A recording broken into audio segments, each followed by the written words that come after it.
নমস্কার ভাইয়া, আমি চন্দনা রয় পশ্চিমবাংলার বর্ধমান জেলা থেকে বলছি। আমি হিন্দিতে একটা ভিডিও করেছিলাম, কিন্তু আপনি বলেছিলেন, রিকোয়েস্ট করেছিলেন যে তুমি তোমার মাতৃভাষায় তুমি বাংলাতে একটা ভিডিও আমার জন্য বানিয়ে পাঠাও, যাতে বাংলার মা বোনেরা বা বাংলার যারা আমাদের দর্শক যারা দেখছে আমাদেরকে, তারাও ভালো করে তোমার কথাটা বুঝতে পারে।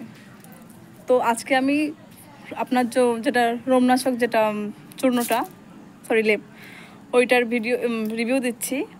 আমার কি ছিল বলতে, আমার পিসিওডি ছিল। পিসিওডি চলাকালীন পিসিওডি থাইরয়েড দুটোই ছিল।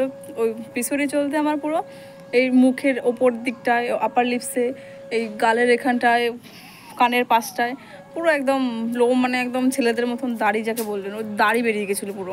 তো এরকম রোজ সেভ করে বাইরে বেরোতে হতো। যেহেতু বাইরে বেরোতে লজ্জাই লাগতো যে এরকম দাড়ি গোপ নিয়ে বেরোবো বাইরে, কে কী ভাববে, বন্ধুরা চিরা তো মজা করতো, সবাই তো বুঝতে পারতো না। আমার তো চলতো মনে, আমার তো খুব খারাপ লাগতো সেই জিনিসটা। তো আমি কি করেছি, একদিন আপনার স্ট্যাটাস দেখে আমি ওটা আপনার থেকে অর্ডার করি, আপনি ওটা আমার বাড়িতে পাঠান।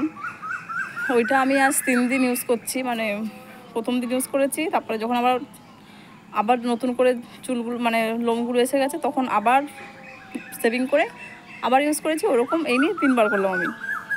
নতুন করে মানে লোমগুলো গজানোর পরে আবার 3বার আমি এটা ইউজ করলাম। এই আপার লিপসে আর তোমার কানের পাশের পুরো, মানে এই গ্রোথ একদম কমে গেছে, না বরাবর হয়ে গেছে পুরো। এই কিন্তু মুখের নিচের দিকটা এগুলো একটু, মানে এগুলো কি বলতে একটু শক্ত শক্ত, তো এগুলো একটু আসছে। ইচ্ছা, মানে জানি এটা আপনার ভরসা আছে আপনার উপর, যে এগুলো কন্টিনিউ ইউজ করতে করতে এগুলোও চলে যাবে। এগুলোর গ্রোথটা অনেক কম হয়ে গেছে। আগে যেমন একদিনে আসতো, এখন সেটা 2 দিন 3 দিন পরে আসছে। আই হোপ এগুলো আস্তে আস্তে চলে যাবে। এগুলো একটু শক্ত জিদ্দি, মানে এগুলো পুরো একদম দাড়ি, মানে যেটা হয় আমাদের পুরুষের দাড়ি একদম সেরকম। তো এগুলো একটু আশা করি তাড়াতাড়ি চলে